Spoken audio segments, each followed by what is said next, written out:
Hello there, Kellen. Oh, hello there, Brad. How are you?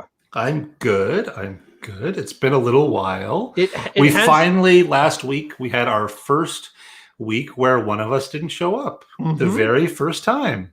Yeah, it's a little strange that way. I appreciate the fact that you were able to find our very first guest. We've never had a guest before, and it was nice that BJ was our very first guest that way. We Um, had BJ on once before to talk about sh- Star Wars with yeah, Mitra. but it was BJ and Mitra, right? So they cancel That's each other out. Mitra is the sure. anti-guest, and BJ is the I mean guest. that does weirdly make sense. Mm-hmm. Yeah, Yeah. that shouldn't make sense, but it does But it somehow. does because you're a man of science. Yeah. Uh, So how you been? What's I've what's been going well. on? Brad, you might notice that I'm in a different location right now, I and I'm did notice actually. that. I didn't want to mention it in case it was like a problematic Oh, thing. it's You're not a living in a problematic. bunker, and I so, I'm actually directly below where I normally would be doing the show, but my lovely and dear mother, who watches the show sometimes, but is not watching the show currently. She's upstairs with my son, is here with us, and so she is staying in the office, and so I've been kicked out of the office, and now I'm downstairs doing a show with you. So this is the reason I'm in this lovely location. I'm definitely not a member of the CIA living in a bunker because there is going to be a bomb strike somewhere in the United States tonight. yikes! Yikes! Yikes! I don't know. All right. I mean, Driver's seat. if you say so, DJ, I don't know. I think last week was pretty fun. I had a blast watching last week, and BJ, you were a fantastic guest. You were absolutely lovely. I don't know if either of us are in the driver's seat. I don't know I if very rarely am in the driver's seat of any situation. I am very Yeah. much along for the ride. Yeah, I think the cart we're both in the cart, and it just gets pushed, and we're just holding on for dear life until the cart slows down. That's what this show is every single time. That seems accurate. Yeah, right? Right? Brad, how are you? How have you been? I'm good. I have had my first vaccine, which is fun. Congratulations. My 5G reception hasn't changed, so Oh, I don't know what the deal with that is. I think I that's may have gotten odd. ripped off, but or maybe I have to wait for the second one for it to act. I don't know I how think it's that the second works. because it's a two-part chip. That's what people don't realize. That's why the Sure. Johnson and Johnson chip that doesn't actually help your that's 5G why, at all. that's why they keep canceling the use Mhm. of the J&J. Okay, Yeah. that makes sense. Sure, science. Yeah. Again, my cell phone reception, especially downstairs, is fantastic because of the chip. I love it. Oh, there you go. Carrie says her 5G came in after the second one, so There I we go. can't wait for There we that. go. Oh boy, It's going to be so worth it, good. Brad. It's going to be worth it. You're going to be able to watch so many movies on your phone in your home on Wi-Fi. Yeah, other than that, I mean, not everything is always the same. The days bleed together into the weeks and months, and time is meaningless. So that's pretty much the only thing that's happened to me in the last couple of weeks. Very good, very good. Now you and BJ talked a lot about video games, and I asked you a couple questions offline a little bit about Biomutant. Are you playing anything else these days? I just today started replaying No Man's Sky a little bit since they just had a big, massive update that I really haven't seen any of the update other than I guess some of the graphics are updated, but I'm way too early in the game to have seen all the extra stuff that they've added. But it's fun so far. Is there anything in No Man's Sky that you hope to see? Do you hope to see like a giant space worm? Are you hoping to see anything? I want to start riding giant space worms. That's one of the things in this update is like you can ride a lot more of the creatures apparently. Well, there you go. So I need a Tremors style rideable worm creature thing. Now, why did you say Tremors as opposed to Dune? I've seen every Tremors. I don't think they ever ride any of the graboids in Tremors. I want to. You want one? Okay, I like that. Thank you. Tremors on the brain for some reason. I was going to say thank you for coming to the show. By the way, that was very, very fun. I hope you had a good time. It was a very good time. Yeah. Very fun. heckling and making jokes in the chat, especially when I seemed to be the only one doing that for most of it, which wasn't awkward at all. I got to watch the VOD and see all the chat, and I'm like, why aren't there more people engaging in the chat? This is hilarious. Because I'm reading, I'm not going to be reading my script and also reading the chat at the same time, because I would be laughing hysterically. Yeah, I wasn't expecting a lot of like interaction. But it was fun because there was like 20 some people watching, I think, most of the time. But I like for most of it, I was the only one. Yeah. Chatting, and that was fine. Oh, was fun, boy. That's good. Good. Yeah, man. No Man's Sky, fun game. I hope you enjoy it. You'll have to let us know more about your experience out there. Did you ever play Elite Dangerous or any of these other sort of like predecessor games to No Man's Sky? Probably a couple thousand hours of Elite Dangerous in VR with a flight stick. Really? Thousands of hours? Probably a couple thousand. It's been a while. It's been like a few years. But that game got a giant update too, right? It did, and I haven't played that one yet, but I will have to get back to that. Okay. I'll have to dust off the old flight stick and throttle and get back at that. Elite Dangerous is a fantastic game to watch people play. I love watching people play Elite Dangerous on Twitch because the people who are good at that game, again, someone who's played 1,000 hours of that game, like they just see that game in such a different sort of way. I've never played it. I would love to play it, but I would want to have a VR headset with a flight stick and everything, and that's just not in the cards right now. But who knows? Maybe one day when I retire, I'll have that as well. VR headset, flight stick and throttle, and voice control for a lot of the ship stuff. Oh, right. Like throttle, like not throttle, but just being like, shields forward, that sort of stuff. Yes. There's, I think it's just called voice control. It's like an audio control thing for a computer, but they have specific voice packs and like scripts for Elite Dangerous. That's amazing. That basically build like an AI companion that you can ask stuff, play music, do all kinds of crazy stuff. So you're essentially just like on Star Trek, just asking the computer to play things or do stuff or navigate to wherever. And in the VR headset, where it's kind of annoying to like do keyboard commands, it comes in handy for sort of keeping you in the moment. Oh yeah, I mean, especially if you're in VR, it's not like you can, like reach out and touch something. So being able to actually just be able to say, "Hey, great, I want to do this," rather than do a key command. Hilarious. Yeah, so good. So good. And some of the voices are really funny. That's good. That's good. Do you have a favorite game that you've ever played in VR? I mean, I guess 1,000 hours would probably be pretty close. Yeah. Other outside of Elite Dangerous, maybe. What is that called? Like you're a spy. It's basically like James Bond VR. I Expect You to Die. I Expect You to Die. That's a very fun game. Yeah. Yeah, that's really good. It keeps getting updates, so I have to go back and play the new level. Yeah, nobody makes new games anymore. They just update games. That's all life is. It's good. Yeah. Yeah. Yep. Pretty much. I mean, Mass Effect just got re-released. That's just what happens now. But the Mass Effects makes sense because it's like, all right, so Andromeda fails so hard. They know that people are going to buy Dragon Age. Anthem fails as well. They've got no way to fund that sort of stuff.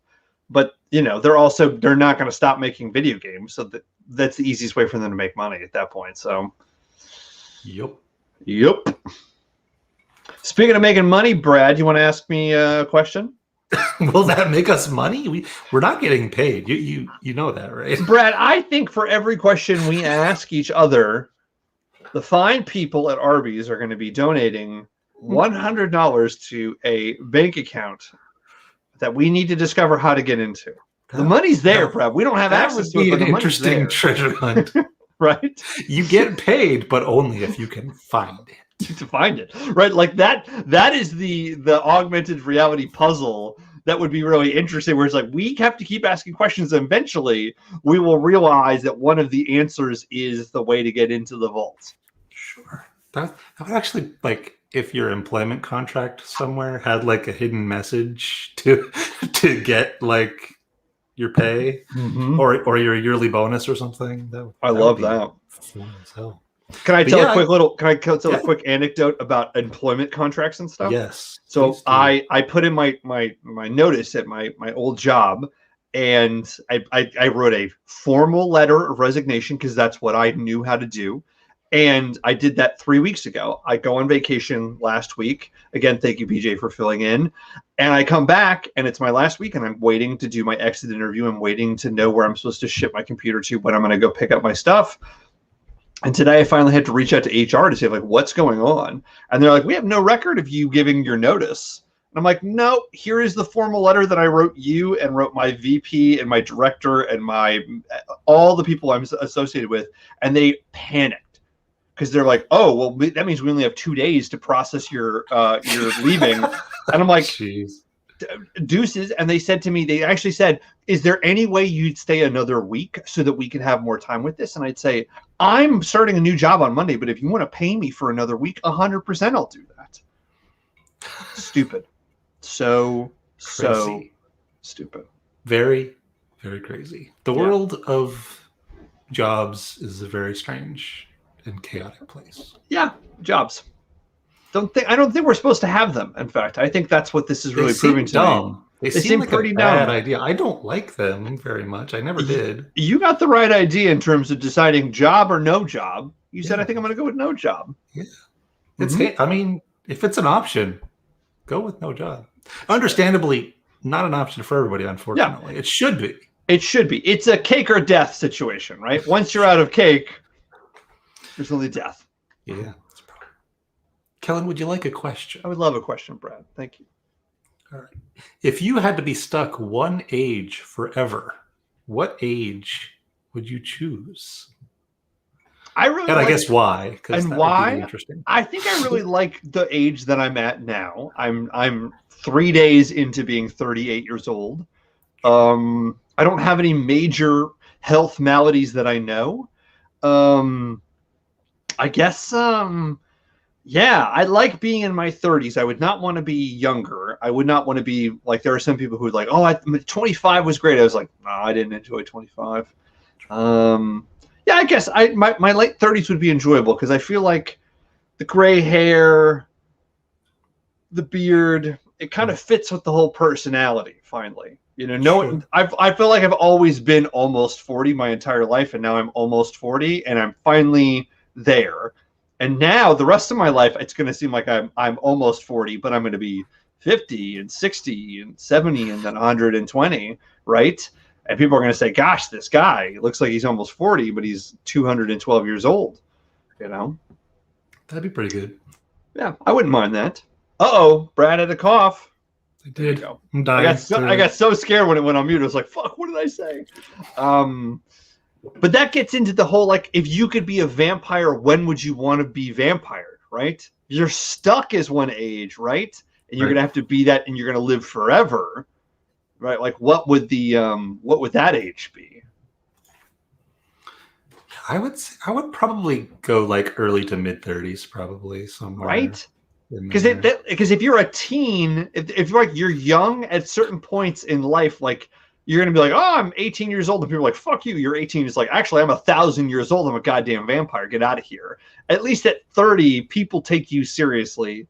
And then they find out you're a vampire, right? Like, there's a lot of problems that arise if you're stuck as like a teenager or even early 20s. Oh, yeah. Yeah. There's a lot of issues. You can't even rent a car unless you're like 25. Can't rent a car, right? And you're going to be a vampire without a car? I mean, who's going to take you seriously then? Right. So yeah, probably like early 30s. Early 30s. Okay. I got a question for you, Brad. Okay. I got him on my phone because very aggressive. Okay. Very aggressive. If that is your real name. It's not. No. Brad, I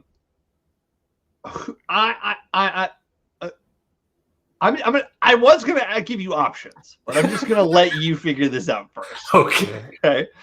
Brad, who are the worst fans in your opinion?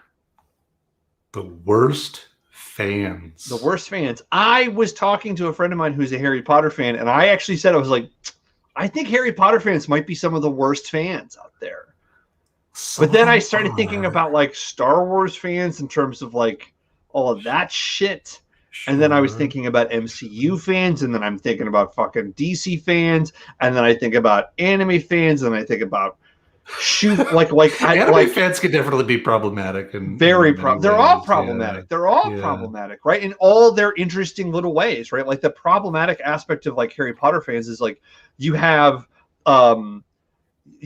fans that are like pro J.K. Rowling who are like TERFs, and then you have fans who are anti J.K. Rowling and then are like crazy stuff. Aerith Girl says Rick and Morty fans. We've talked about how Rick and Morty fans are bad, way up there. Bad. Way up there. Definitely way up there. A lot of Star Wars fans would probably be up there for me too. Yeah. Very problematic. Christians, worst fandom ever. Worst fandom. Oh boy. That's so good. Final Fantasy Brad, they fight even within themselves, like which ones are worth even anyone's time. It's very toxic in many ways. Yeah. Fans of things are terrible. Yes, I think fans in general is what we're saying is fans. If you are if you're a fanatic of something, you are in fact the worst. Like people can like what they like and should. Yeah. That's fine. But if you're a fan of something, if you like refer to yourself like I'm a fan of X, a fan. Yeah. I mean, maybe it's not terrible, but it's definitely a red flag. Like, okay. Here's a question for you: if I get a tattoo of something, does that automatically make me a fan? I mean, it would be a pretty solid sign, I guess. Pretty solid sign, right? Yeah. Body mutilation. And someone says, "No, I'm not a fan." I think you are. I mean, the only thing would be like something, like a reference to something, but it has like a meaning separate from that fandom. Okay, I like that. Like a quote or something, like from your favorite book. If the quote meant something to you, like beyond the initial context, then maybe a tattoo wouldn't make you a fan necessarily, because you're like pulling one little detail out. But if I had Pickle Rick and Sephiroth making out on my chest as a tattoo, that would be. And then I was like, no, I'm pretty casual. That would be a problem, I think. Yeah, and just conceptually, that would require a lot of therapy. A lot of therapy. Yes. So much therapy. Fans are terrible. I think is what we're landing on, fans being terrible. Yes. But Brad, Christians, fuck man, that's so good. So we can unpack religions in general. There's a lot to unpack there. Brad, we can unpack that for so long. Like that could be the rest of the episodes about like defining why Christians are the worst fans in terms of like going back to be like, great, let's talk about the first fan, right? Who's the first fan of this Jesus guy? And then how do they, then you got the 4 books and you're like, great, all right, well, Matthew's this fan and then John's this fan and then they all go always fighting about what is and isn't canon. And exactly. All the fanfic community is crazy. It's crazy. It's crazy. And then, of course, it kind of dies down for a little while, and then then again, the Romans get it, and that's the interesting thing about this situation is the Romans they take that fandom and then they Romanize it, right? They make it big. And then then that's when all of the costumes start getting involved, all of the pomp and the circumstance and all the money. It's like Disney buys it essentially. Right. This is so fucking funny. I mean, it fits in so many ways. So good. Like rough. I am so glad that this show is recorded because this right here, Brad, is so fucking funny. And someone else, a collective unconscious is someone we're gonna see, like a stand-up bit in a couple of years, and it's going to be this whole thing. And we're going to say this was stolen from us. I'm sure it's a very original idea that I had. Yeah, it's a very original to idea. compare Christianity with the fandom. I'm sure that already exists. That's got to be a It has to be. It's someone's community. If not, it needs to be. But it needs to be. I mean, it must. It must. It must. It has to be. Yeah, man. Fans. They're the worst.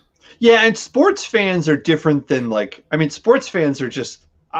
I don't understand how sports fans can justify what they do, but it's the same thing about like when people were like fighting over like DC and Marvel. It's just like fucking, it's all made up bullshit. Like let's just be happy that it's comic books or movies or TV shows, right? Like, yep, yeah. It's like fantasy sports people are basically just D&D players that don't like dragons, right? Pretty much. It's all just playing with characters and numbers, and so it's all the same structure, really, with a different plot. Yeah. In the Star Wars D&D game that I'm playing right now, one of the guys is being hunted by a bounty hunter, and he's like, well, do I know the bounty hunter? And I'm like, roll, and he got a high roll on it. So I was like, all right, well, how do we justify that you know him? And we were all kind of like conceptually talking, and I said, well, what about this idea? And I said, what if in this world there's like a fantasy bounty hunter league, and like that's like people do the same sort of thing with like fantasy football league, but it's with bounty hunters, and you knew who this bounty hunter was because he was in your fantasy bounty hunter league. And so he loves this bounty hunter because he like won him a ton of money, but he's also like, fuck, I'm getting hunted by this bounty hunter. So that's a great idea. It was. I'm very, very pleased with it. So now you need one of the other party members to like bet against him in that pool, right? With the bounty hunter. That would be a lot of fun. Yeah. Let's see another. You got another question for me there, Brad? Let's see here. Oh, here's just a silly one. If you had a boat, I assume you don't. Maybe you do. I don't have a boat. What would you name it? If I had a boat, I would name it after my favorite Shakespeare character. I'd name it Rosalind, which is I think Rosalind is a lovely, lovely character. It's a nice name for a boat. And then I think people would assume that Rosalind was a long lost dead wife of mine or someone else that way. That's my real answer. My funny answer would be like, don't like 1-800-butts or something. I don't know. So something that pissed off a bunch of boater people because they take naming their boats too seriously. Sure. I would probably go with like the internet meme route, like the Bodie McBoatface style thing. But I would just put it to a vote with a bunch of people. I would make a TikTok, name my boat. Comment with the most likes is the name that I use. Yes. Just whatever silly thing. But unlike the Bodie McBoatface people, I would actually follow through. You would do it. Yeah, I think I would say, hey, Aerith girl, can you name this boat for me? And, then we'd get a comment like, what was it? They were joking around in the beginning. What was it? It was, fuck, there was a good joke up here. It's the problem. Good joke. It's gone. It's all gone. It's terrible. It's all gone. I'm sure it was a great joke. It was a good joke. It was like a Benedict Cumberbatch joke, but it was funnier. So, yeah, I mean, boats are weird, Brad. Why do we name boats? We don't name our houses. Some people do name their houses. There are houses with names. There are houses with names. Yes. It's not very common these days, but it definitely was a thing and kind of is in certain very, very uptight circles. Yeah, I mean, I think if I lived in a palatial mansion, I could say, this is Chesterfuxton's, right? Like, there we are, Aerith Girl. Benedict Jumberbatch. That's the name of my boats. Yes. But I think, like, if you live, if Frank Lloyd Wright designs your home, then, yeah, you probably have the ability to say, oh, well, this is Jumbo Batchton, right? But if I'm just like living in my, house and I start calling it something, it's pretty fucking pretentious. but nobody bats an eye at naming a boat or naming a car. Very common. Yeah, I don't know why people have created that line. Yeah, it's a weird one, right? It's very strange. I do kind of want to live at a place called Mount Fuckington or whatever. It's Mount Fuckington.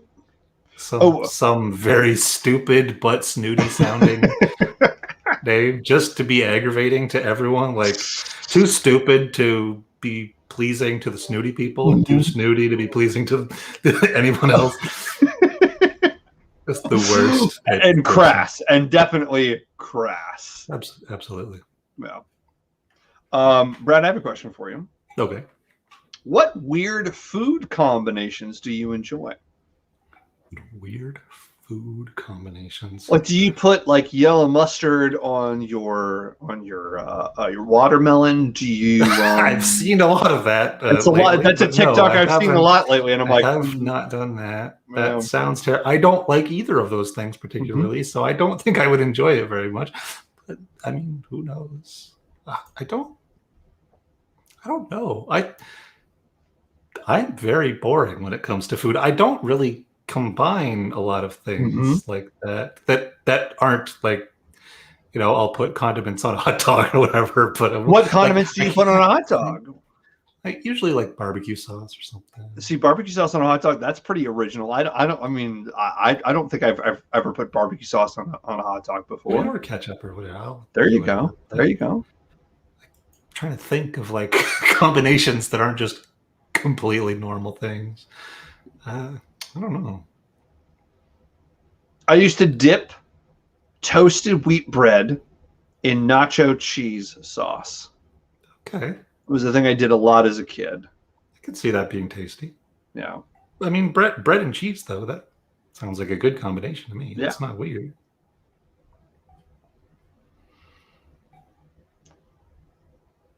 Yes, cheese and barbecue sauce. Yes, absolutely.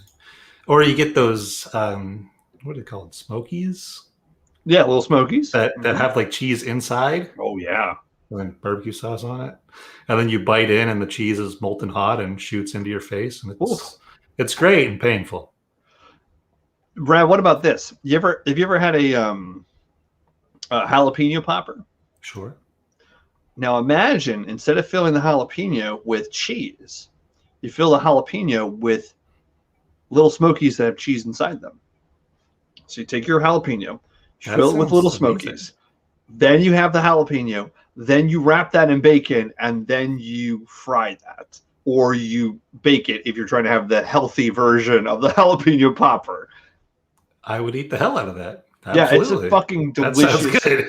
Right? I had that at a Midwest party. I was like, what the fuck is this? I'm like, oh, it's a jalapeno popper. And I bit into it. I'm like, are there little smokies in this? And they're like, yeah, why wouldn't they? And I'm like, that's amazing. That is very solid. Yeah. It's like a bacon wrapped date, right? Like, it's like, let's take something that's wonderful, like a date, and let's put bacon on it. Or bacon wrapped shrimp, where you're just like, boy, oh boy, like, we really got to do this. Sure. I mean, like deep fried Oreos is a thing. Deep fried Oreos are fantastic. Good. Don't have them very often because I like having my heart function, but they are tasty. They are tasty, yeah. I mean, that's anytime you go to the Iowa State Fair, you got to get a deep fried pickle or a deep fried Oreo or anything deep fried that way. So, deep fried corn on the cob. I've had that before. That was pretty weird. I have not had that, but sounds like it could be good. Texturally on the teeth, very difficult. Very, very difficult. It was essentially tempura corn on the cob. Like, that's really what it was. I was just like, oh, it's just tempura. It's like, well, this is not as fancy as I thought it was going to be. I mean, it's, I think people forget about that. It's just like, tempura is just deep fried vegetables. It's just the Japanese made it look really good and it tastes delicious. Right. But it's just fried vegetables. That's all it is.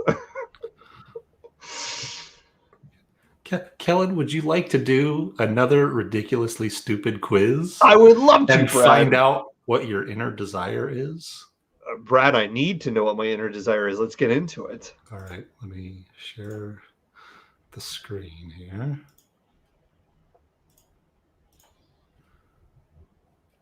All right.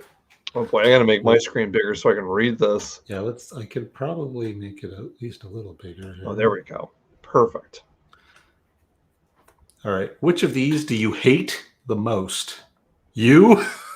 Some overrated TV show? I do not hate anything. My competition? The sun?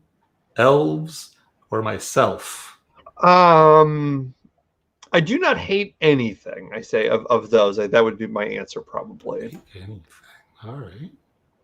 Choose an animal you absolutely can't stand. So far, this is a negative sort of. So far, yeah. Kittens, dogs, or llamas as a combined choice for some reason. Fire ants. Is that? I mean, insects and animals. That's an interest. Okay. Animals who ain't got rhythm. Blobfish. I love all animals. Humans, technically an animal, so fair enough, I guess. Or pests, which is sort of a generic thing. I'm going to say fire ants. I think fire ants, I can't stand fire ants. Fire ants, not technically an animal, I think. No, it's an insect at that point. Yeah. Descriptions, but what can you do? This one, the question is just color. There's not really any, I don't know what that means, but red like blood is the first choice. I don't know, you choose. No. Black like a crow. Red like cranberries. Yellow like baby poop. Yellow orange like honey. Color spelt the Canadian and or British way. Orange like an orange.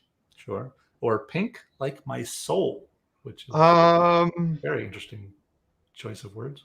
I'm going to do pink like my soul. I think that is the best of them all. I like that. Favorite kind of trash? Ooh. Old newspapers? Human? Some sort of political statement there. Me, LOL. Plastic bottles. Last year's Christmas presents. I don't like trash. Shiny metals. Your mom. Or M. I'm gonna go with old newspapers. I like old news. I like I'm not a hoarder, but like finding an old newspaper from a couple years ago, I will sit and be like, "Oh, we should keep these." Sure, that's fun. You look through all the old ads and stuff. It's very strange.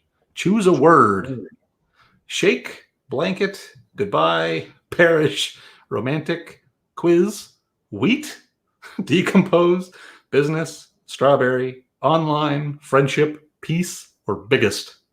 Strawberry, please. Strawberry, okay.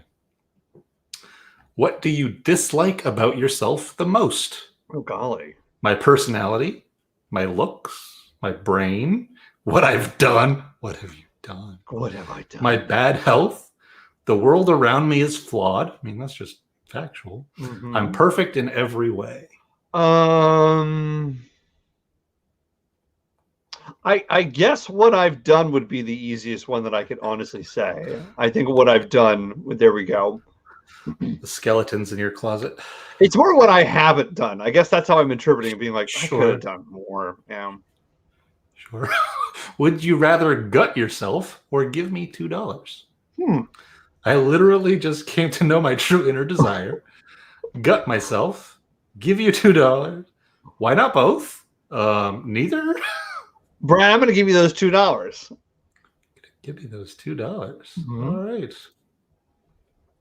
Who is hiding under your bed? Holy fuck, this question. There is no space under my bed. Only a layer of dust could fit between the bed and the floor. Ronald McDonald. No one? Question mark. The Princess of Darkness. Death and Decay. Me, you're under your own bed. Some famous fictional character. Or the Money Man. Which sounds ominous for some reason. Oh, boy. I'm going to say very, very strange. Like, Princess of Darkness seems like kind of cute and fun. Money Man seems scary. So I'm going to go Princess of Darkness. All right. Hey, that's the question. Hey. Hi. Hey, winky face. Hey. Hi. Hello. Hello. What's poppin'? What up, fellow quotive user? I'm going to say hi. I think that would be mine. Okay. Yes. Fair. Are you ready? Yeah. Yep. Yes. Yeah. Sort of neutral face. No. Fuck you. Or want to take this outside. I'm going to say yes. Yes. Okay. Lastly, choose a crow. Okay. Dancing crow, crow covered in seeds, giant deadly crow, striped crow, crow that brings me shiny things, chunky crow, giant war machine, wall decoration, no sharp beak, only soft lips, Oh. normal crow, business crow, dead crow, or a nice and friendly crow. Demon Slayer, and one of the characters has a crow that comes and talks to him, and he's very, very nice. I'm going to say crow that brings me shiny things. Crow that brings you shiny things. What is your true inner desire? It's happiness. You just want to be happy. I just want to be happy. And it ends with a frowny face. Brett, what is this? What is I this? don't know what this quiz. I don't know. All right, well, we got to find more quizzes. Again, just like the how many rats am I worth? I mean, this quiz really threw me for. Oh my gosh! There you go. You're just looking for happiness. That's all. And that quiz was clearly accurate and had very important questions that dived into your psyche in totally real ways. Extremely real. It wasn't random at all. No, extremely. I mean, I'm sure that every single answer is not happiness. Brad, I have a question for you. Okay. Should I be able to sell parts of my body for money?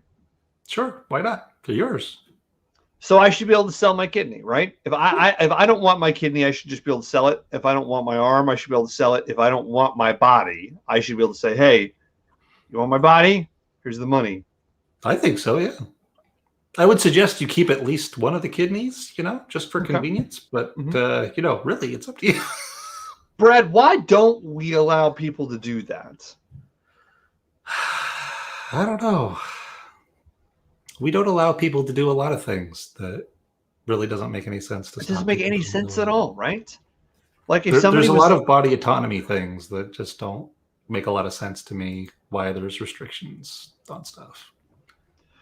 Aerith Girl says she understands the logic of why that is illegal. Aerith Girl, if we could get you on, I would love to hear your thoughts on this because I don't understand it. Where it's like, but I also understand in terms of like, well. Sure, I want to sell my kidney, but a free market is truly not free, right? Like, suddenly people would be like, well, my kidney's not worth anything, or like, is it like you would have some weird racism built into it as well, being like, oh, well, this person, sure. So, oh, well, there you go. Yeah, yes, but you could have it regulated, like legal, but the maximum price for a kidney is X, or you want to sell your kidney, great. You sell it to the National Kidney Service and they give it to whoever's next on the transplant list. Like, you don't get to pick who it's going to necessarily. So I couldn't sell you my kidney. We're saying we're setting a federal regulation system that would then distribute the kidneys, and then they could set the standard of how much a kidney would cost. Or like there's a lot of problems with any of those systems, and I don't know what like. The one I said, like with selling a car, like you have to pay the taxes on the kidney sale. Mm-hmm. Yeah, right. So the more you're paying for the car, the more taxes the government gets, and they fund, low income kidney purchase. I don't know what the answer would be, but making it illegal seems like a strange step to me. It is. There's got to be a middle ground where everybody can win if they want to sell their kidney without it just becoming a super problematic rich people buying all the organs thing. Yeah. Which is definitely a potential problem because capitalism. I mean, I can understand why people probably like the cost of saying, great, so who covers the cost? Right? If I'm giving you my kidney, are you covering the cost of the surgery to take my kidney out? Because I don't have the kidney. If I'm selling you my shoes, I can drop the shoes off and you pay me that way. But like, there is this sort of concept of like, well, who is paying for what? And then also being like, well, why, right? Like, there's rather than like, great, if you're buying my shoes, You buy my shoes, great. You have my shoes. You put them on. I don't like these shoes. I thought they were 10s, but it turns out they're 12s. You can return it. But you can't really do that with a kidney, right? Not very conveniently, at the very least. No. No. Yeah, I think we would have to get rid of capitalism first. Yeah. Let's focus on that. That's sort of the biggest moral problem with it, right? Is like just the richest people would just get whatever organs they want, whenever, at whatever price, and that's that. They would be setting the prices. But don't they already have that though? Like if we think about stem cell treatments, if we think about a lot of like things like it's not what we're saying like, oh, it could be. I'm like, no, that happens, right? Like if I want to go to Germany and get dialysis and get brand new blood put in me, right? Like I've got the money to do that and stay in the Swiss Alps and be fine with it. This was not where I thought this question was going to go. I thought this was going to be like, man, now we're all right. So how do we? But I guess yes, I think we should be able to, but we have to figure out how to do it in a reasonably ethical way. Yeah, which is the harder part, unfortunately. Because so I guess that's the question. Then, is it ethical for us to say you should be able to do anything you want with your body, even if it means selling parts of your body for profit? I think so. We think that's ethical. You think that's ethical? Okay. Yeah, it's tough, right? Because it's like I think about we think about reproductive rights, right? If I wanted to, I can go to a sperm bank and donate, right? And if I was a woman and I wanted to say, great, I want to donate my eggs for people who would want to have that, I could sort of do that. Sure, right? You could donate blood plasma and exactly. All types of stuff that way. Yeah, it's tough, right? It's tough. Like no one bats an eye at that being ethical or unethical, right? In fact, because of certain sort of blood types, right? People are saying, no, you need to go and donate blood. This is really important. Yeah. I mean, it's so interesting when we think about it, like our bodies this way about like, well, what do we want to, or what do we not want to sort of donate it to? It's very tricky. It's very tricky. Very tricky. I tend to lean towards wanting more bodily autonomy, whatever possible. So yes. Conceptually, I would like it if we could just sell whatever organs we wanted or whatever. But it does make it tricky, sort of within society, because of the current structure of how society functions. Generally. So let's take a quick shift to cyborg stuff, right? If you had the choice, Brad, of replacing internal organs with cybernetics that could extend your life, because when I think about cybernetics, I think a lot of it is on the outside, right? I think about the cyberpunk sort of idea, and sort of thinking about like, well, I think about cybernetics in terms of eyes or other facial stuff or brain implants or heart implants or lung implants, but I don't ever think about like, oh, I've got a cybernetic liver or my small intestine is a cybernetic stuff. I mean, how do you feel about that in terms of being able to augment your body? Does that still go into the body autonomy element for you? Yeah, I would be totally down for that. I would get, an artificial liver or something. That would be pretty cool. If it meant you could like synthesize the sugars of alcohol and be like, I can get fucked up super well, but my body processes it and then I fart and it smells you could dial it up or down on an app on your phone. Oh, that's very I'm cool. going to get drunk as hell tonight. And then the next night is like, no, I'm going to drink heavily, but I'm going to stay sober. I would say very, very sober. I had a firmware update. I can't go out tonight, guys. I'm trying to update the firmware. So sure. You got to give it 24 hours to calibrate after the new update. Exactly. I don't want to go out there and then freeze up, Yeah, anything like that, I would be totally on board. I love that. That's really interesting. Parts. All the bionic parts. Yeah, to me. Yeah, interesting. Intestines would actually be very cool because they could break down matter and reabsorb everything. You'd never have to shit. Yeah, like imagine if you could say, great, I'm going to get my whole GI tract like redone. So food is going to be processed faster. there's gonna be zero waste, as well as any food that I eat is gonna taste extremely, extremely interesting. Like that'd be very, very cool. It'd be weird. It'd be super strange, but it would be like, good. Like, how much money did that cost? Well, the amount of toilet paper that I've not used has been worth the cost of it alone. I got all the toilets out of my house, so there's no more toilets. Why don't you have a toilet in your house? It would be worse than people that switch to electric always talking about how much gas they're saving. Oh, yeah. Like, can you believe the amount of toilet paper we used to buy? Oh my God, you still own a toilet? What's your problem? Own a toilet? What? You own a toilet? And it's not like kitschy? I own a toilet and it's just for fun. Right. It's got a plant growing out of it. That would be amazing. I would be down for that. That is a world that I want to live in. I might be slightly biased because my body is falling apart, but oh well. Yes. There's some sort of internal bias there, I guess. Yes. The availability of things like that. But. Yeah. I love that though. I love that. That like of all the things, it's like, oh, I got a cybernetic arm that lets me punch through concrete. I don't shit anymore. Right. I haven't shit since 2022. Remember, kids, when people used to have to go to the bathroom? Isn't that crazy? That crazy?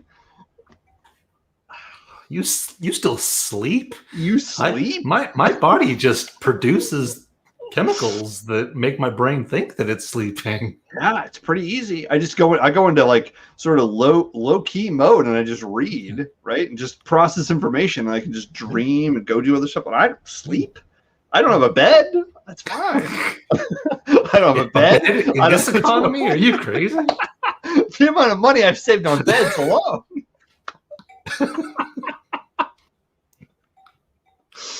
Then we're getting into like the Futurama apartment that's just a closet. Yes. Like the Bender just stands in because that's all that's required. That's all he needs. I mean, excuse me, Brad. We are realizing that there probably are other functions for a bed. So we probably would still need to have a bed, but the bed might seem a little different, right? Sure. Yes. Be a good time, I think. It'd be a good time. I'm on board with this world. This world is definitely a world that Brad and I want to go towards. Is body autonomy, and then eventually getting to the place where no more sleeping, no more shitting, and all that good stuff. I'm starting to get vibes that we're just leaning into brains in jars being the perfect utopia. I was talking to my uncle this week about simulation theory, and he'd never heard of it. And he said something to me. He was sort of describing why he thought the simulation theory didn't matter to him. And he was just like, well, what's like, even if it is a simulation, like, what's the point? Like, what is the point of it being a simulation? Isn't that the same issue of like faith and like existence in general? Like, sure, if it's a simulation, great, it's a simulation. I'm still in the same sort of place of, well, I don't know why. I was like, all right, well, that kind of fucks with my head. I don't like that existential crisis in a simulation either. So, sure. I mean, if you can't tell the difference, then it doesn't really matter that much to your existence. Yeah.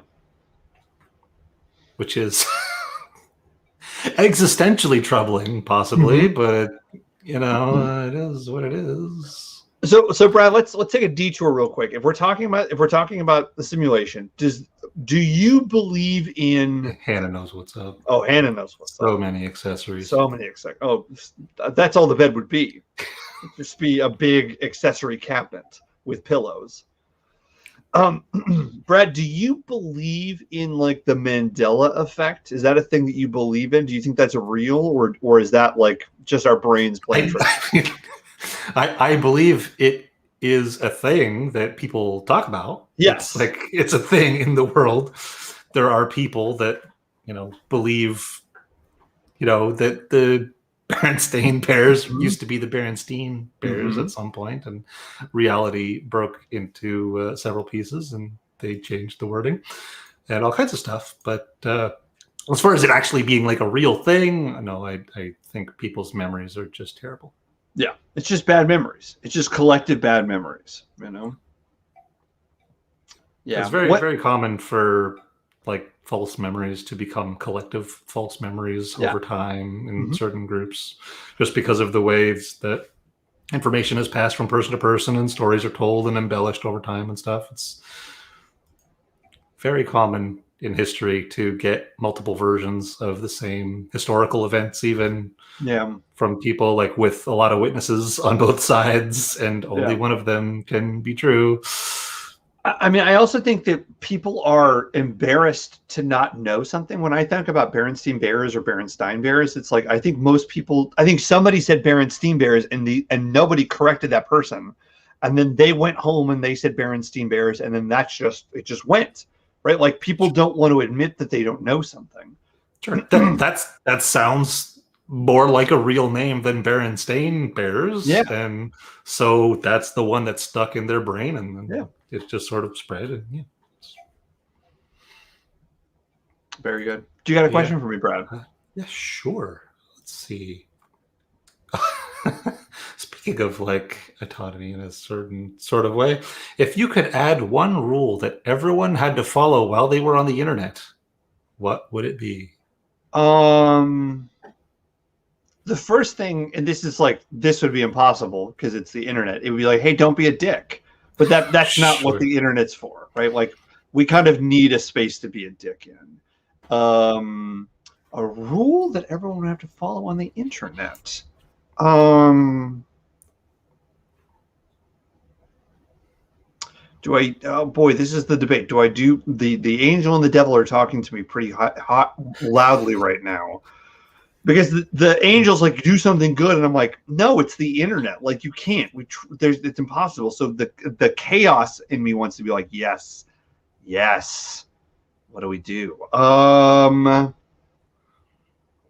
rule everyone has to follow.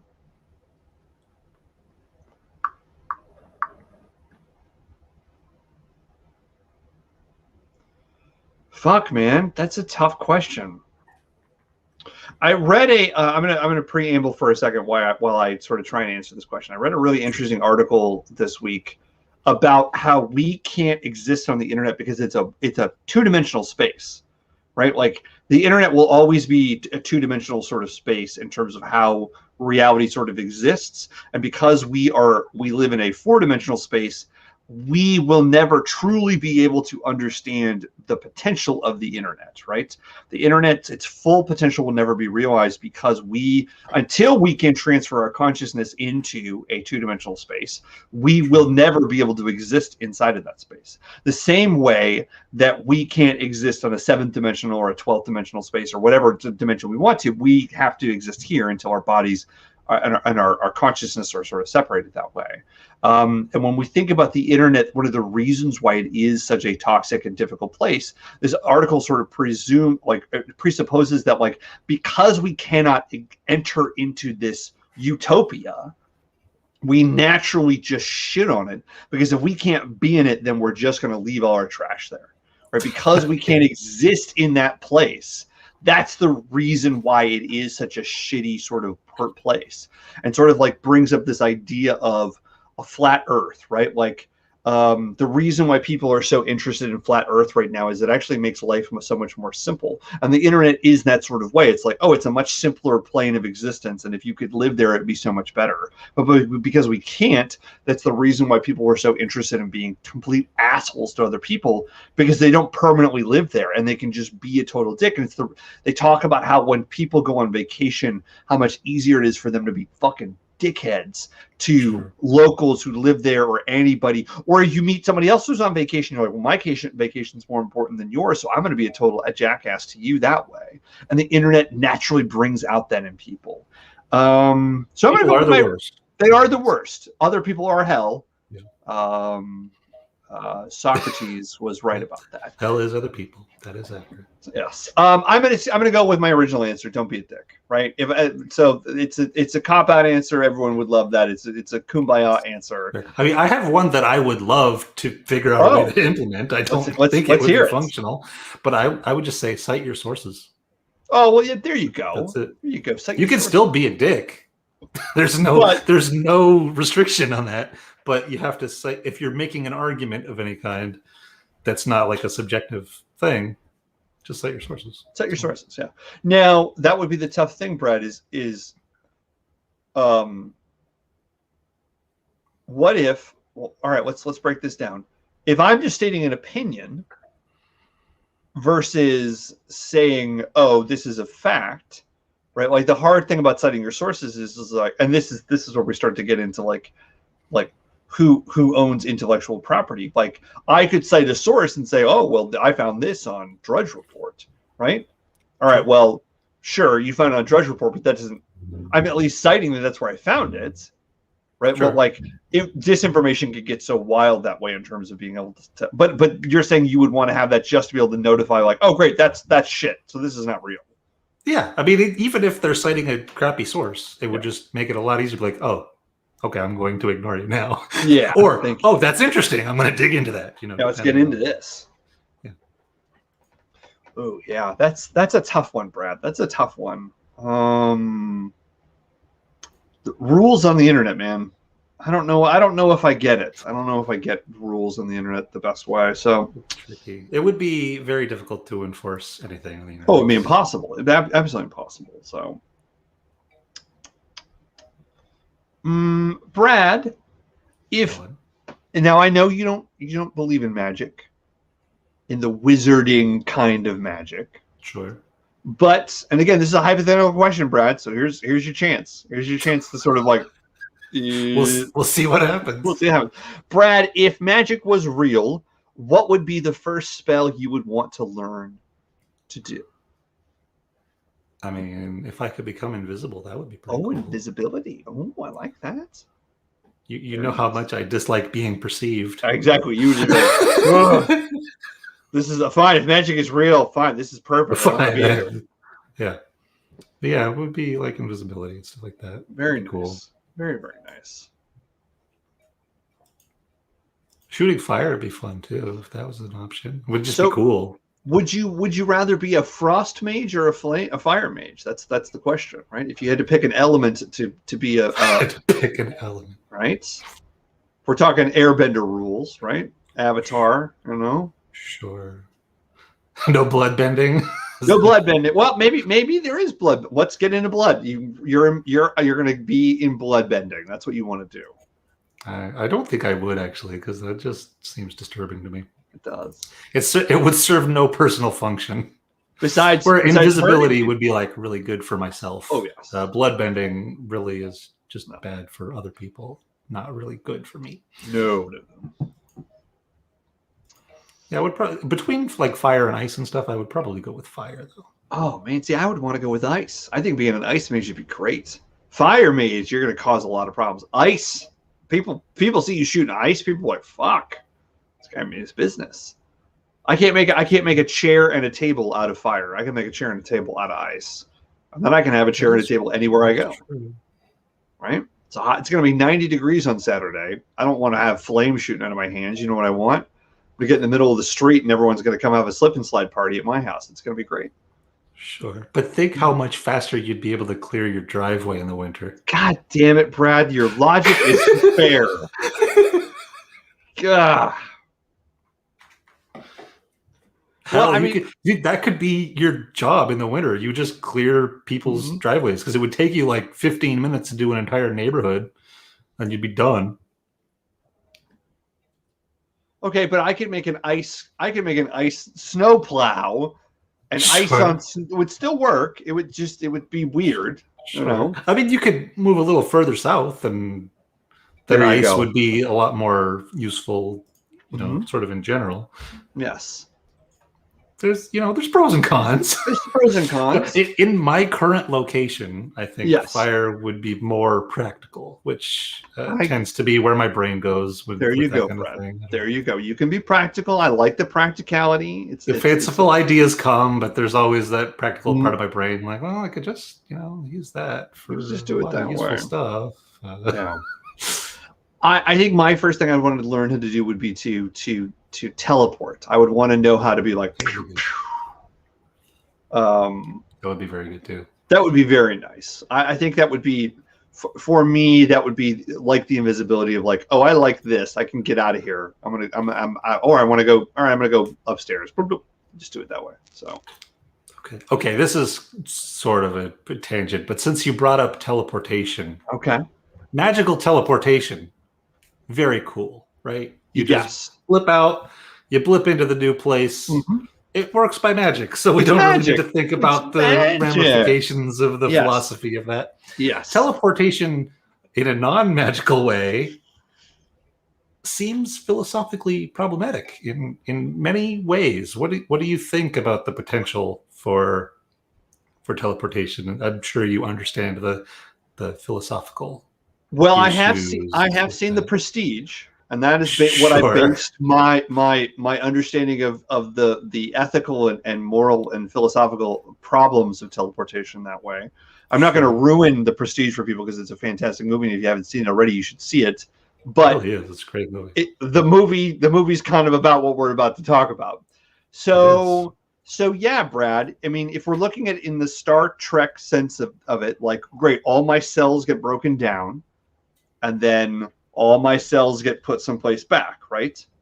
So there is a strange question of, well, what is me? Is me all my cells talking, or is there something else that sort of exists that allows me to be that way? Or is that even me that goes to the new place? Or is this a completely different version of me, right? Right. Teleportation is essentially cloning at a distance. Yeah. And in most versions of it, at least, there's different, wormhole things and stuff. There's ways to get around, I guess, some of the philosophical problems. I guess. Maybe. But most of the ways that we're talking about teleportation is essentially cloning at a distance, where you destroy the original and the new clone just has all your memories and stuff, so it's fine. And as far as everyone else, it's totally normal. The memories is the part that I never can understand. Like, I understand the whole cloning thing, but I'm like, but where do the memories come from? But like, the cloning makes perfect sense. And in some ways, like, that's how you could live forever, is you're like, great, anytime I teleport, I just clone my new body, all my cells are brand new, and then I'm living a healthy life. But where are my memories? Where's the rest of that? Sure. Well, in that situation, theoretically, they would be mapping all of the electrical output in your body too, right? Which is essentially your memories. It's just electricity bouncing through neurons. So if you could save that state and the state of all of the matter in your body, I guess it would still have the memories because it would be a copy of that activity in process. It's a very strange concept. There's a lot of problems with it. Yes. Aerith Girl, I did not play Soma, but I heard Soma was a fantastic game. It's a follow-up to the guys who did not Paranoia, like that really great survival horror game that everyone fucking played. Oh, god damn it, Kellen, my brain is just not working tonight. You sure you're not a new clone? I don't think I'm a new clone. Would you know? I wouldn't. I mean, that's the best thing about it, is there's no way I would know. Right. That's the tricky part philosophically for me, is like, even the new clone has the memories of being in that old location and moving, so it doesn't feel weird to them or new, even though the original person is technically gone. Mm-hmm. It's just kind of like, what is this? Very weird. Yeah. Very weird. Amnesia, The Dark Descent. Amnesia, okay. Oh, yes. Sure. Yeah, that one I've played. Yeah, Amnesia is a fantastic game. Fantastic game. Yeah, man. Clone. I mean, in general, I guess that's the bigger question about, like, are we okay with this idea? All right, if it is cloning, are we okay with that idea? And then the question you have to ask yourself as well is to say, well, if I know that when I teleport, I will no longer exist and something else will, does my ego try to prevent me from teleporting? Because my ego might say, I don't want to fucking perish. I don't care if my consciousness will continue. I, as this ego right here, doesn't want to go away. Right? Right. It's tricky. I don't know. I think I probably would be okay with it, since for all practical purposes, everyone else it would be normal for everyone else. And even the new clone would feel like it's normal. I don't know if I care. I'm not even thinking about know. once it happens. I'm thinking about how we would start to like, just like in the Prestige, like how do they start doing this, right? Like, Sure. like if teleportation and the concept of cloning has existed for decades, then it's easy. It's like, great, it's a learned sort of thing. But if this is a brand new thing and I'm the scientist coming up with it, then I'd be like, fuck, I don't know if I want to do this, because, you know, is someone dying? Do we consider this death, even though it's a clone? Like, at a certain point, do the clones start to break down? I don't know. It's weird. Very, very strange, and you'd have to get very complicated to avoid the problem. It's like there's theory isn't really the right word, because it's all weird technology that doesn't exist. Yeah, there's ideas of how to do it and remove those philosophical problems, like copy the brain activity like slowly over time, so you're actually like transferring consciousness instead of, you know, getting rid of one and rebuilding the other. So you sort of have a like building a new ship out of the parts of the old ship situation. Like, which one's interesting. Yeah, there's like different things like this, but it's all so weird. Yeah, it's very, very strange. It's an odd part of sort of science fiction that makes me very uncomfortable, right? Because it's just like, ugh, what happens that way? What do we do? What? You know?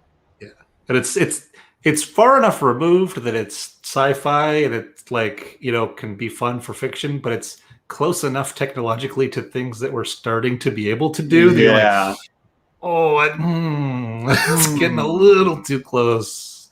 Yeah. Yeah. I have a friend of mine here in Chicago who does intellectual property law, and he was telling me about oh yes, there we go. Exactly. Yes. He was telling me about a company that he was reading a paper on that was working on teleporting matter, right? And I was like, what do you mean teleporting matter? It's like, well, they were saying that they had the ability to teleport, you know, a small amount of matter from here to a satellite that was up on, you know, in the sky, right? And we're talking about like atoms, right? But that's how it starts. And I was like, but how do we know? How do we know it's teleported? Like, is it the same atom, or is it a new atom that's been created? And they said, like, no, it's the same atom. And it's like, fuck, what does that mean? Right? How is that even possible? Right?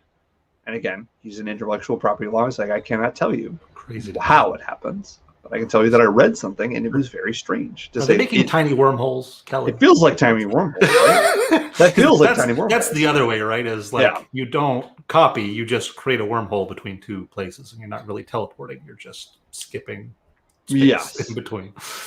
Yeah, and at that point too, it's like, well, what's the point? Like, if we're creating tiny wormholes, then there's no point in ships anymore, unless it's easier to have everybody get in a ship and open up a bigger wormhole at that point, right? Right. You would send a probe with robots to build the, you know, the other side of the world, wherever you wanted to go. Yeah. Things are going to get weird in the next 1,000 years. And again, we're not going to see most of it. No, we won't. But it's going to get real weird. It's going to get really, really weird. And then someone's going to say, hey, do you remember my great grandfather? He played a game called Mass Effect, and it was a lot about this, right? And, you know, so many real sci-fi things are going to be named after video games. That's so stupid, right? It's going to be so dumb. Yeah. It's very dumb. All right, Brad, I got a question for you. Okay.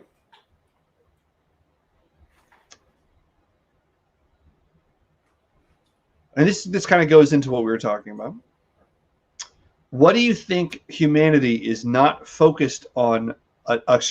What goal do you think humanity is not focused enough on achieving?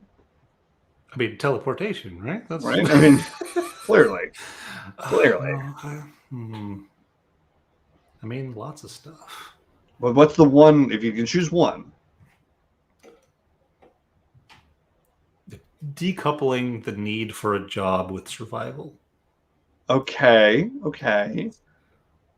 So Because that's again, going to be a problem that's going to affect nearly everyone on the planet in the somewhat near future. and that's tough, Brad, because we can say that's capitalism, but that's not. I mean, that comes from a No, it's pre-agrarian idea. That is a tribal idea of you need to stay a part of the tribe. You need to have a job, right? Like that's sort of really built into the deep DNA here. So how do we uncouple that? I do not know. But if we don't, it's going to be a big problem for a massive number of people. Yeah. Because large chunks of jobs they're already starting to disappear, but it's going to get worse faster and faster. Oh yeah. No. I mean, it's interesting for me going and working for a company that is primarily focused on AI stuff and to be thinking on, great, I'm going to be working with companies who probably would have employed hundreds of people to do the things that they're doing, and now an algorithm is doing a lot of that stuff for them. It still needs people involved in it, so it's 100 people as opposed to 500 people, but like a lot of warehouse stuff. A few generations, it'll be 5 people, and then a few more generations, it'll be 1 person part-time. Yeah. But there's going to be even more people around. Yeah. It's gonna be a problem. The whole more people thing, difficult to solve the whole more people thing. Yes. Humanity is a virus. It just replicates and modifies its host to its needs. I guess I anytime I hear humanity is a virus, I always think about it in the sense where it's like, you know, we get so sad about viruses. We think viruses are so bad. Where I'm like, well, I mean, the only reason we think viruses are bad is because they hurt us. But the virus doesn't hurt. The virus doesn't feel. It's not malicious. It's just just a virus. It's just doing what it does. Boy, oh boy. I mean, Brad, you took the wind out of my sails. I was going to be like, let's explore space or discover the origins of humanity, right? I mean, that would be cool too. Yeah, that would be cool. but your thing is so much realer in terms of we got to figure out how do we handle people not having jobs and also still having value, right? And again, we can get into Marx's theory, and Marx talks a lot about this in terms of this idea about we should just allow people to just be lazy because that's an existence that they should be allowed to have, because we need to have people whose job is just to be lazy, right? Sure. I mean, I don't know what the answer is going to be there, unfortunately, but a lot of people are not going to need to have jobs, and therefore no one's going to pay them to have a job, and it's gonna be a problem. I think that's the interesting thing about universal basic income. It's a band-aid, right? It's not a sustainable thing long term. Like, it really is well, this is how we can help these people continue to be, productive members of society. Productive meaning, well, they're still spending money, right? Because that's the larger issue that'll need to be solved, is eventually no one will have money, and then that's how capitalism really shuts down. Is it's like, well, there's no more money because there's no more jobs. Sure. So you get UBI in, right? So you're taxing all the robots, the automation, and the AIs and everything to fund everyone surviving, basically off of the few companies that are actually making money. Yeah. And then suddenly you realize we could just stop having the money and still let people do. We still have the resources. The money isn't the thing that's making anything happen. And then we move past that, hopefully. But how that looks, the roadmap for that is way more complicated than I am capable of processing. I mean, at that point, all the people who are in that 1% are on Elysium, right? They're on Titan. They're on a different planet, and the rest of us are here on the Earth as it is, dying, and the air is unbreathable, and people get cancer and they die at 50. It's a terrible fucking life, but you don't have to work, right? Because you just live in squalor, which is Earth. But that's thousands of years in the future. Hopefully not. Dozens, at least. At least a dozen. Oh, fuck. The other problem is the those types of problems, automation, AI, etc., grow at a near exponential rate. Yeah. And humans are very bad at planning and understanding exponential change. Brad, So the problem is going to happen a lot faster than most people think it will. Brad, are you saying that we didn't think about getting into fossil fuels when we started the Industrial Revolution? Are you saying that people hadn't done the math? Yes. And also the people that did the math, some of them were very bad at math. Yeah. But some of them were good at math, but understood that they would be dead long before the math became a problem. And they didn't care. Someone else's fucking problem, man. I don't care. And a lot of people are still like that, unfortunately. Yeah, man. Oh boy. All right, Brad. We got 15 more minutes. You got a good question for us and a juicy one, or maybe just hit me with a couple of quick ones? Yeah. After that very upbeat discussion. Sure. What do you do generally if you're in kind of a funk and you need to like boost up your mood? What do you do to cheer yourself up? I watch a video, Brad, and I watch this video. It makes me happy every single time. I watch the Crystal Skull Vodka infomercial. Okay. That video makes me so happy every time I watch it. If you've never watched it, it is so good. Just type in Crystal Skull Vodka. It's fantastic. It always makes me happy. I've got a couple of YouTube videos that I watch that make me happy. Before Key and Peele satirized it, the 1996 like jazzercise like dance competition video where it's like it's just the people doing that. I would watch that, and that would make me happy. There's a bunch of old claymation dinosaur specials that I watched as a kid that I found on YouTube, and I'll watch those. Like if I'm in a funk, I go to YouTube and I watch videos, and there is something about watching a video for me that like feels like a warm blanket. If not that, I'll listen to music and I'll make food. Like, you know, if I'm in a really bad mood, then I'm like, great, I need to cook food for myself. I need to get outside. I need to go for a walk. Sometimes it's good to talk to people. Sometimes it's really good to like just hear another person's voice and to be like, oh my God, it's so good to hear someone's voice. But yeah, if I just need a quick fix and I can't make a meal for myself and I can't talk to somebody else and I can't be outside, Crystal Skull Vodka, just like a fucking laser, always makes me so happy. Nice. Yeah. Solid choice. I remember seeing that infomercial. It's so good. It's so good. What about you, Brad? Lots of like old, random, like classic internet nonsense, strong bad emails. You know, all the Homestar Runner. Yeah. Oh yeah. Mm-hmm. That you could just sort of have on a loop because there's so much of it. Yeah. Like the strong bad, like the Homestar Runner Halloween specials are fantastic as well. Those are so good.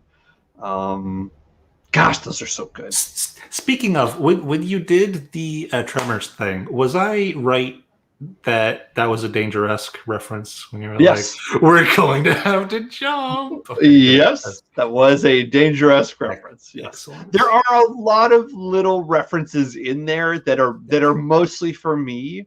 They definitely caught some of them, and I called a bunch of them out in the chat as I went when I noticed. But that one was like, I'm pretty sure that's a Danger-esque reference. Yes, but Brad. It could have been from somewhere else. I don't know. Brad, I just got goosebumps. I'm so happy that you noticed that. The first time if you watch in the chat, I mention it in the. Oh, I haven't watched the whole thing. I'll have to look for that then. Oh, that's so good. I'm so glad I'm so happy that you noticed that. Yeah. Oh boy, that's so good. All that stuff. Do I have a quick one for you? There's a video. I think it's just called Bustin. Someone re-edited the Ghostbusters theme video. That I can't even remember what his name is now. Ray Parker Jr. Ray Parker Jr. Yes, the Ghostbusters song. Someone like they they released like the master audio, so you could split it all up the track and make like a completely new video with all of the audio matching up. It's have you not seen Bustin? I'm gonna play, but we got 10 minutes. We got 10 minutes. Let's play this. We're watching this video here. Let's see. Another one that I really enjoy is my son and I watch this a lot, and we just laugh hysterically at it. It's the DuckTales theme, but it's only they take out tails, so it's the entire DuckTales theme, but it's like but it only says duck, so it's like life is like a hurricane here in Duck. It's so good, and there's something so absurd about it, and Dennis just cackles, and I laugh with him. So let's watch this. Let's watch this video. Let's watch Bustin. Ray Parker Jr. Here we go with Ghostbusters. So good.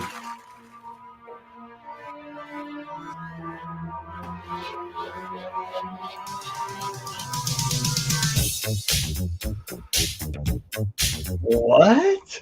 If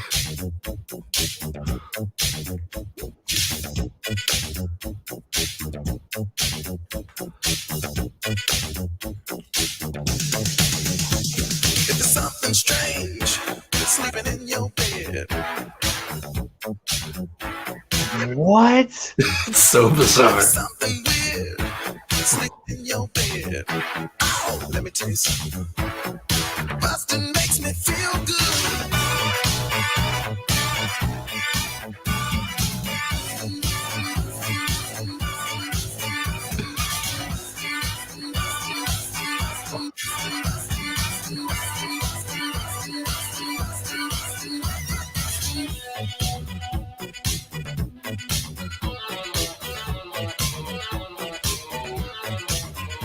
If you're seeing things sleeping in your bed.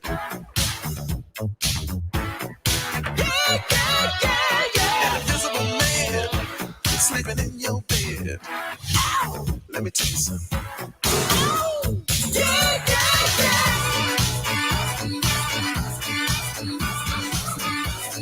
It makes me irrationally happy to watch This this. is so good, Brad.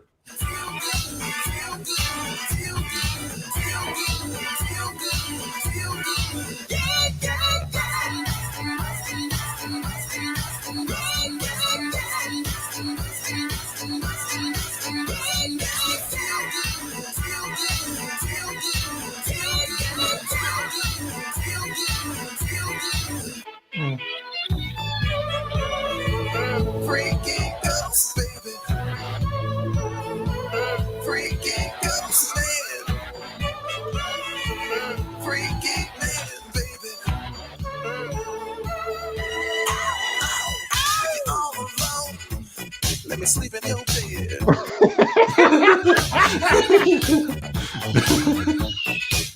Let me tell you something. Sleeping makes me feel good. I ain't afraid of no sleeping. I ain't afraid of no bed. An invisible bed.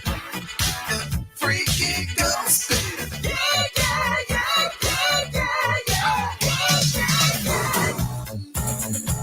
Right?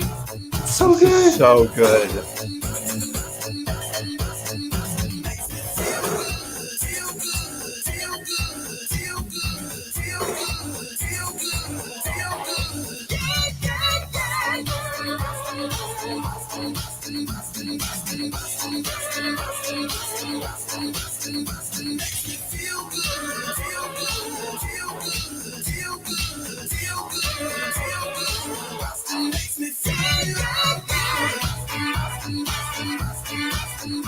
Like if I was at a dance club and this came on, like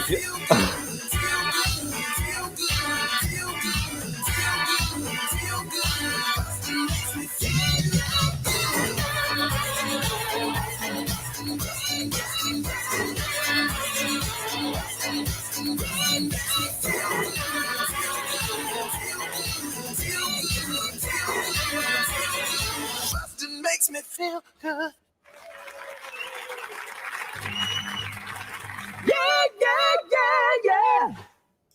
Wow, Brad. So that exists. Brad, I think we found a new segment where we have to find video clips and share them because that was amazing. I like that plan. Yeah. Wow. So everyone. that's what I watch when I need a little pick me up. Holy shit. I am going to have to find that and watch that again and again and again. Like, I want to have a house party and just put that on repeat and just wait for people to be like, what the hell is this nonsense? What the hell is this? And when it just keeps going and it's like a 6-hour party and that's the only song that plays, everyone's just going to like, they're bleeding out of their ears occasionally. Wow. Brad, this, as always, has been amazing. The time has flown by. Yes. Thank you, everyone, for joining us. And for those of you who are still here and got to watch Bustin', boy, aren't you lucky. Sure. Lucky. Let's go with that. I'm going to say lucky. I'm going to absolutely say lucky. And I like that, again, there is a again, the connection between Crystal Skull vodka and that video is very nice, Brad. It's very nice. I'm sure that's why that popped into my head. I'm sure it did. We will be here next week. Same time, same channel, and we will talk about stuff. It'll be a good time. It'll be a very good time. So, yeah. All right, everyone. Thanks everybody for coming to whatever this was. Whatever this was and whatever this is. Fun time. So, yeah. See you next time.